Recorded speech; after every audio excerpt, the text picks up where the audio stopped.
کیا جائے، وہ صبح کے ٹائم میں راستے کے کنارے بیٹھ جاتا ہے.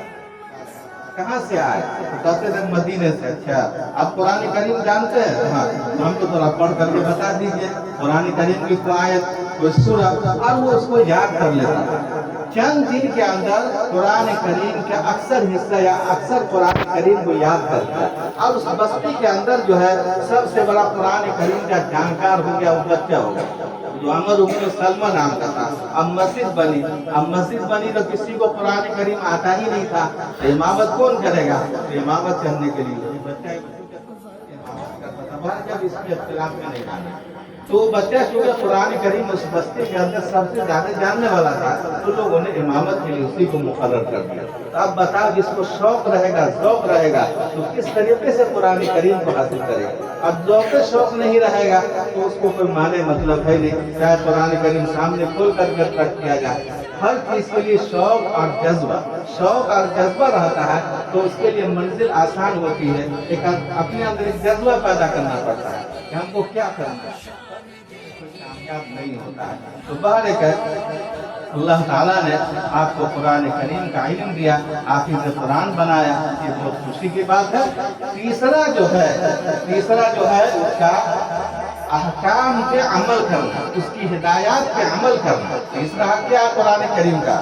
جو اللہ تعالیٰ نے جو قرآن کریم کے اندر حکم دیا، اس کے اندر جو ہدایات ہے اس پہ عمل کرنا، یہ قرآن کریم کا تیسرا حق.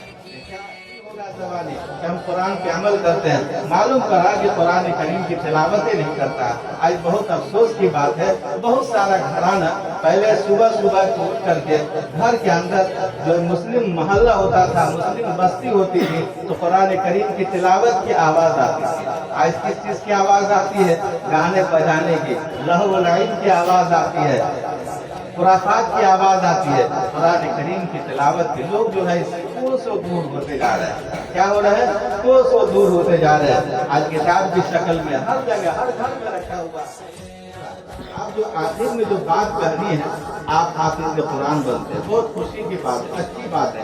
اب اس قرآن کریم سے آپ زندگی بھر کے لیے جڑ جائیں گے. قرآن کریم کو اپنا اوڑھنا بچھونا بنا لیجئے، ہر وقت قرآن کریم کی تلاوت کیجئے.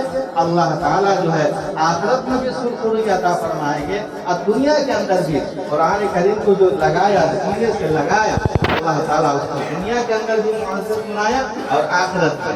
حافظ قرآن کے بارے میں کیا فضیلت ہے آخرت میں حافظ قرآن سے کہے گا تم پڑھتے جاؤ چڑھتے جاؤ، تمہارا جہاں پر جا کر کے رک جاؤ گے وہی تمہاری منزل ہے، وہی تمہاری کیا منزل ہے. اور اس کے والدین کو کیا کہا گیا؟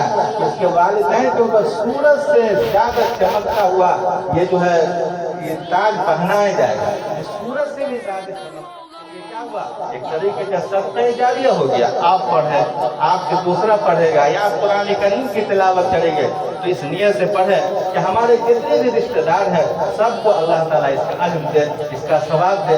سب کی حافظ قرآن کے بارے میں کیا کہا گیا کہ 10 آدمی کو جس کے بارے میں جہنم کا پروانہ ہو مل گیا ہوگا، حافظ قرآن سے کہے گا کہ تم جاؤ جس کو چاہو تم اپنی مرضی سے جنت میں داخل کر دو. کتنا بڑا اعزاز ہے. لیکن یہ اسی حافظ کے لیے ہوگا، اسی کے لیے ہوگا جو قرآن کریم پہ عمل بھی کرے گا اور قرآن کریم کو صحیح سے پڑھے گا، اس کی تلاوت کرے گا. اب حافظ ہو گیا، ختم کر لیا. بہت افسوس کے ساتھ کہنا پڑتا ہے کہ حافظ ہو جاتا ہے، قرآن کریم ختم کر لیتا ہے. اس وقت میں کہلاؤ گے جب قرآن کریم الف لام میم سے ناس تک یاد ہے.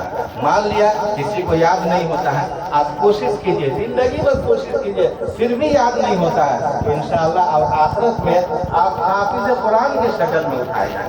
لیکن جب ہماری کوششیں نہیں ہوگی تو ہم کیسے، ہمارا کیا حق کرے گا. تو بہرکیف یاد کرنے سے اللہ سے دعا کیجئے کہ اللہ تعالی ہم لوگوں کو بہترین حافظ قرآن، بہترین عالم دین، بہترین مفتی بنا دے، بہترین غازی بنا دے، بہترین عالم بعمل بنا.